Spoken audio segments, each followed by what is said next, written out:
Olá, alunos! Hoje vamos dar continuidade às classes gramaticais que estamos estudando e agora nós chegamos na parte dos verbos. Então, o conteúdo que eu trouxe hoje pertencem às unidades 25 e 26. É o início do estudo de verbos, certo? Bom, primeiramente a gente tem que entender o que é verbo, né? Verbo é uma palavra. Então, toda classe gramatical que a tia Carol pergunta, ou alguém pergunta, o que é? Primeiro a gente responde, é uma palavra, certo? E aí, cada classe gramatical vai indicar aquela função, vai indicar a circunstância dela, a função dela naquela frase. Os verbos, gente, eles podem indicar ação, estado ou fenômeno na natureza. Então, o verbo ele indica 3 situações. Pode ser uma ação, um estado ou um fenômeno da natureza. Bom, ação. Ação pode ser beber, correr, falar, tudo que depende de alguém para que ela exista é uma ação. Vou colocar aqui como exemplo: beber, correr. Certo? 2 exemplos. Estado. O estado é como eu estou naquele momento, né? Pode ser passageiro. Então, por exemplo, eu sou feliz, verbo ser. Ela é alegre ou ela está feliz, ok? Então, os verbos ser e estar são verbos que indicam estado.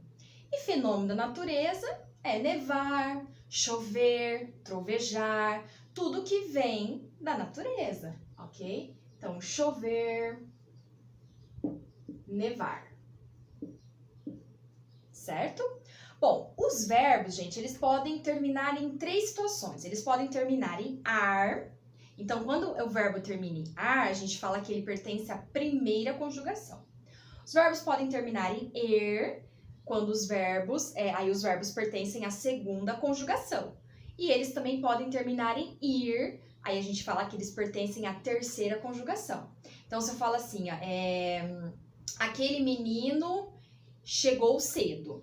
Chegou vem do verbo chegar. Então, chegar termina em ar, faz parte da primeira conjugação. Vamos colocar aqui, ó, ar, primeira conjugação, certo? Er, segunda conjugação. Ir, terceira conjugação. Ah, existe or? Existe or? Não. Nenhum verbo vai terminar em or. Ah, tia Carol, mas tem o verbo por, que termina em or. Certo. Só que o verbo por, ele vem do latim, que é poer. Tá? Então, a gente tem aí muitas mudanças na nossa língua e com o tempo as palavras foram mudando. Então, o por é uma exceção, tá? É um verbo que, embora a gente ache assim que termina em or, ele vem do latim poer, então termina em er. Então, o por faz parte da segunda conjugação. São apenas 3. Para a gente poder conjugar um verbo, nós precisamos desses pronomes pessoais do caso reto que nós já estudamos anteriormente, tá? Então, a gente sabe que o verbo, ele varia em número, singular ou plural, tá? E em pessoa, primeira, segunda e terceira pessoa do singular, primeira, segunda e terceira pessoa do plural, tá? Então, aqui, por exemplo, eu vou conjugar o verbo correr, tá? No modo indicativo, no tempo presente, que eu ainda vou explicar essa parte aqui. Então, vamos lá. Eu corro, tu corres, ele ou ela corre, nós corremos, vós correis, eles ou elas correm. Pronto! Conjuguei o verbo correr, que pertence à segunda conjugação porque termina em er, é um verbo que indica ação, e eu conjuguei ele no modo indicativo, tempo presente. A gente fala presente do indicativo, certo? Bom, Nós sabemos também, então, que os verbos, eles variam em número, singular, plural e em pessoa. Primeira, segunda, terceira pessoa do singular e primeira, segunda e terceira pessoa do plural. Mas ele também pode variar em modo e em tempo. Então, essa ação tem um tempo que ela está acontecendo. Se for pretérito, é passado. Na língua portuguesa, o passado a gente fala pretérito, tá? Então, aquela ação pode já ter acontecido, ele correu na maratona, correu, pretérito. O verbo pode estar no presente, ele corre na maratona, então nesse exato momento ele está correndo. Ou ele também pode ser futuro, ele correrá na maratona. Essa ação ainda pode vir a acontecer.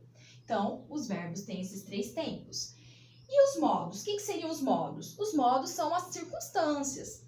Nós temos o indicativo, subjuntivo e imperativo. Vamos ver. Indicativo indica certeza. Ah lá, se eu falo eu corro, é uma ação que está acontecendo no presente e é certeza. Isso está acontecendo.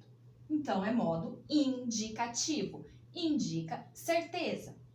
Modo subjuntivo. Bom, se o indicativo indica certeza, o subjuntivo indica uma incerteza. Não sei. Se eu correr... Olha lá. Essa palavrinha se dá toda a indicação de que é uma dúvida. Eu não sei realmente se eu vou correr, tá? Então, é modo subjuntivo. E imperativo lembra sempre do imperador, aquele que dá uma ordem, aquele que aconselha. Então, o modo imperativo é quando o verbo ele dá uma ordem, por exemplo, ou um conselho, tá? Faça a tarefa agora. Faça, tá? É um verbo que está no modo imperativo. Então, por exemplo, fique quieto. Fique é um verbo no imperativo. Saia, tá? É um verbo no modo imperativo. Então, nós vamos percebendo esse tempo e esses modos conforme os exercícios que a gente for fazendo, tudo bem? Ao longo aí da gramática. Mas aqui é o início do verbo, tá? Mais pra frente, tia Carol volta com outros vídeos explicativos, porque aí a gente vai trabalhar mais essa questão da conjugação, verbos regulares e irregulares, isso mais pra frente a gente vai ver. Mas primeiramente tem que estar em mente toda essa explicação que eu acabei de fazer, ok? Então agora nós vamos para os exercícios e até uma próxima. Bons estudos!